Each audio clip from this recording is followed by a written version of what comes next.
3단원 우리 고전어법 흥부전입니다. 교과서 62쪽부터 66쪽까지입니다. 흥부전 소설에서 인물을 제시하는 방법을 알고 인물의 성격을 파악할 수 있다. 자, 우리가 소설 공부를 많이 해왔죠. 소설을 구성해서 소설은 구성해서 소설 구성의 3요소가 있죠. 거기에 인물이 있습니다. 인물은 중요한 역할을 합니다. 인물은 화자가 직접 설명할 수도 있고, 자, 화자는 말하는 사람입니다. 직접적 표현을 할 수도 있고, 말이나 행동 묘사로서 간접적으로 제시할 수 있습니다. 자, 우리가 소설의 인물 구성 요소에서 인물이라는 게 있는데, 인물을 직접 설명하는 방법이 있고, 하나는 간접적 제시 방법이 있다. 그런 말입니다. 우리가 이 단원에서 알아야 될 것은 직접적 설명 방법과 간접적 제시 방법입니다. 이 단원에서 소설에서 인물 제시 방법에 대해 알아보고 더 나아가 이를 통해 소설 속 인물의 성격을 파악해보자 그랬습니다. 인물 제시 방법, 중요한 건 직접적이냐 간접적 제시 방법이냐. 직접에는 직접 설명하는 방법, 간접은 말이나 행동의 묘사를 통해서 나타낼 수 있다. 아시겠죠? 자, 본문 내용을 보겠습니다. 충청도와 전라도, 경상도가 경계를 이루는 지점에 양반 연생원이 살고 있었습니다. 연생원은 설아의 두 아들들의 형은 놀부요, 동생은 흥부였다. 우리가 너무나 잘 알고 있는 내용이죠. 한 부모 밑에 난 두 자식이었으나 외모는 물론이거니와 그 성품이 상반되니 서로 반대다 이 말이죠. 흥부는 착하고 성실하나. 자, 흥부는 착하고 성실하다. 여기가 바로 직접적 표현입니다. 직접적 표현. 놀부는 심술궂고 매사에 욕심이 많았다. 여기가 직접적 표현입니다. 직접 설명하는 것을 직접적 표현이라고 합니다. 흥부는 착하고 성실하나 놀부는 심술궂고 매사에 욕심이 많았다. 사람들은 저마다 오장육부를 지녔지만 교과서를 보시면 오장육부란 말이 나와 있습니다. 오장육부는 오장과 육부란 뜻으로 네 장을 통틀어서 이런 말이다. 이렇게 나와 있죠. 놀부는 오장 칠부라. 딴 사람들은 다 오장육부인데 놀부는 칠부다. 왼쪽 갈비뼈에 심술보가 하나 있다. 그래서 오장칠부다 그런 말이죠. 하나가 더 달려있는 것은 하는 집마다 못되기가 이를 데 없으니 그 행실 일일이 나이라면 다음과 같았다. 여기 내용에서 중요한 건 지금 형은 놀부고 동생은 흥부인데 흥부는 착하고 성실하나 놀부는 심술궂고 매사에 욕심이 많았다. 여기 내용이 지금 직접적 표현의 부분이다. 우리가 교과 내용의 가장 중요한 핵심 포인트입니다. 자, 그 다음 보겠습니다. 나무선산의 묘지 쓰기. 자, 이거는 나무선산의 묘지 쓰기. 지금 설명을 아까는 직접적 표현인데 여기는 간접적 표현이죠. 초상난 데서 노래하고 나무 도적에 불 지르고 가문 농사 물고 빼기 불 붙는데 부채질하기 길 가운데 허방 놓기. 허방이라는 것은 땅바닥에 움푹 패어 빠지기 쉬운 구덩이를 말합니다. 교과서 보시면 63쪽에 나와 있습니다. 외상 술값에 억지 쓰기, 소경 의복에 똥칠하기, 잠든 사람 뜸질하기, 내달리는 사람에게 발 내치고, 그림 보면 자루 찍기, 못된 짓은 많이 한다 그런 말이죠. 상인 잡고 춤추기와 여성 보면 희롱하기, 새해 초분에 불 지르고, 그 묘를 처음 쓴 거기에다 불을 지르는데 말이죠. 애벤 여자 배통차기, 우는 아이에게 똥 먹이기, 물동이인 여자에게 입 맞추고, 상여꾼에게 형문치기. 형문이라는 형장으로 죄인이 정강일 때 던 형벌을 말합니다. 채소밭에 물똥 싸고 수박밭에 말뚝 박기, 장독간에 돌 던지기, 이장할 때 뼈 감추기, 나무 이장할 때 뼈를 감추고, 날이 새면 행악질. 날이 새면 행악질이라는 것은 모질고 나쁜 행동한다 이 말이죠. 밤이 되면 도둑질 일삼기, 일삼으니 그 행할 때 이를 데 없었다. 이런 내용이 지금 놀부가 하는 행동 후 그러한 간접적 표현 부분입니다. 아까 처음 그 교과 내용 63조에 보면 나무선산의 묘지 쓰기부터 여기 도적질의 일삼으니 여기 보니 간접적 표현입니다.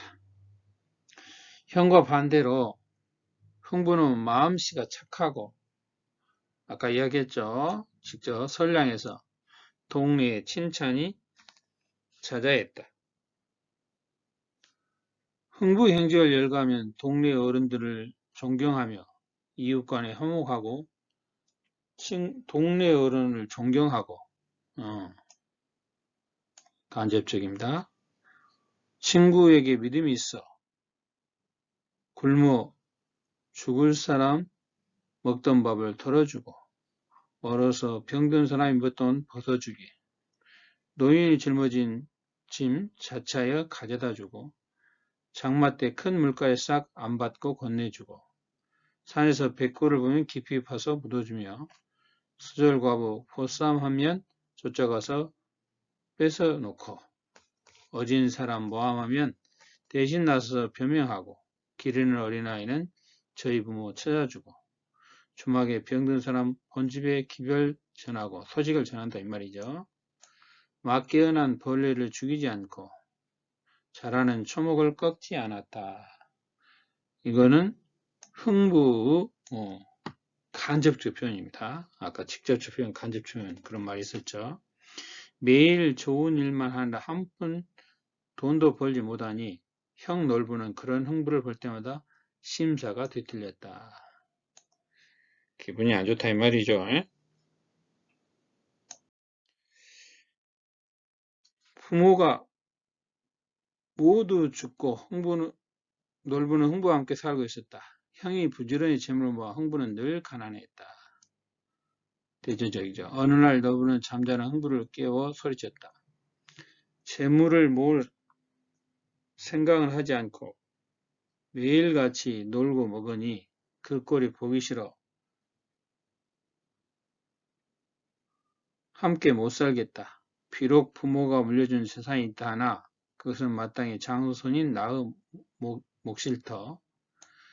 넓은 몫이다 이 말이죠. 내게는 집부레나 돌아올 것이 없다.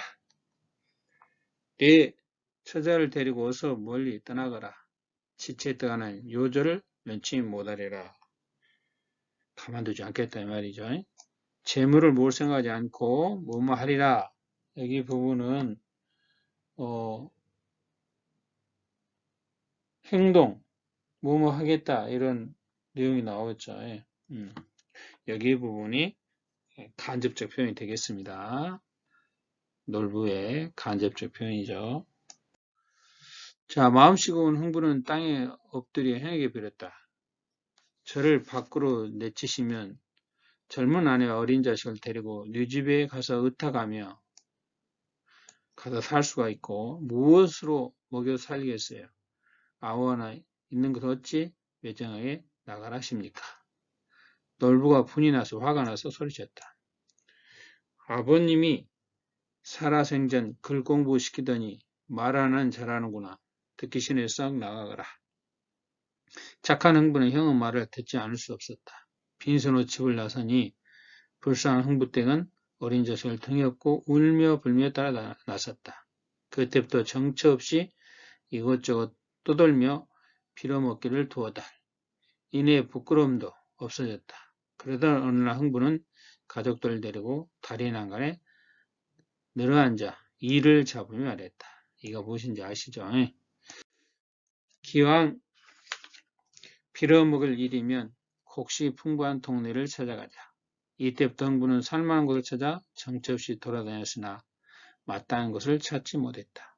결국 다시 고향 근처로 돌아오니 마침 인심 좋은 한 마을에 빈집이 있어 그곳에 가족을 들였다. 그곳에서 이제 사는 거죠. 빌어 먹는 가운데에도 그럭저럭 여러 해가 지나니 자식들이 줄줄 생겨난다. 하나는 버석버석 나날이 들어가니 살기 힘들다 이 말이죠. 여러 식구를 굶어 내기가 초상난 집을 개에 빌기만 했다. 살기가 어렵다는 말이죠. 이런 것을 우리가 속담이나 이런 것을 풍류법이라고 하죠. 자, 뒷부분의 줄거리입니다. 흥부는 몸집에서 헐벗고 굶주린 채 가진 고생을 하면서 묵묵히 살아간다. 어느 흥부는 다리가 부러진 새끼 제비를 주워다가 정석과 돌봄 끝에 날려보낸다.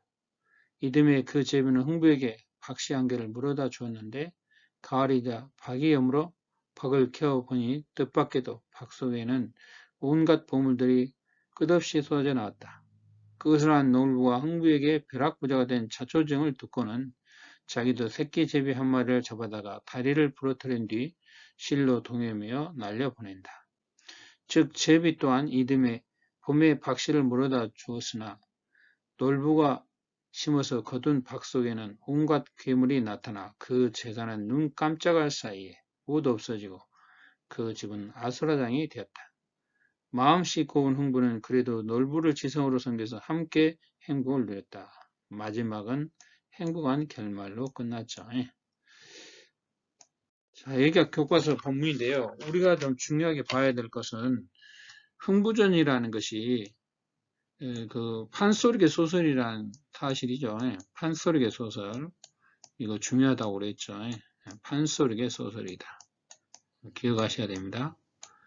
그 다음에 우리가 이 내용의 교과서에는 흥부와 놀부의 직접적 표현하고 간접적 표현이 나타나 있죠. 그걸 잘 보시고요. 그 다음에 소설에 우리가 아까 근원설화가 소설, 판소리 소설은 근원설화가 있고 그 다음에 판소리계 그 다음에 고전소설, 신소설로 이렇게 변화되는 과정이 있죠. 그 내용도 기억해야 됩니다. 흥부전의 근원설화는 방위설화라고 그랬죠. 그 다음에 그것이 판소리계 소설은 흥부가 그 다음에 고전소설은 흥부전 그 다음에 신소설은 연의각이다. 이런 내용 해드렸습니다. 그 고전소설과 현대소설을 구별해서 아는 것도 중요한 부분입니다. 고전소설의 특징, 우리가 소설의 특징 다 설명드렸습니다. 그런 내용들을 기억하셔야 됩니다. 자, 소설의 가장 중요한 내용이 무엇인지, 그 다음에 소설의 3요소, 소설 구성 3요소, 고전소설, 우리가 판소리계 소설, 그 내용들에 대한 것들도 고전소설에 관련된 내용들을 다 설명한 걸로 아는데요. 혹시 모르시면 질문하세요. 오늘은 여기까지입니다. 감사합니다.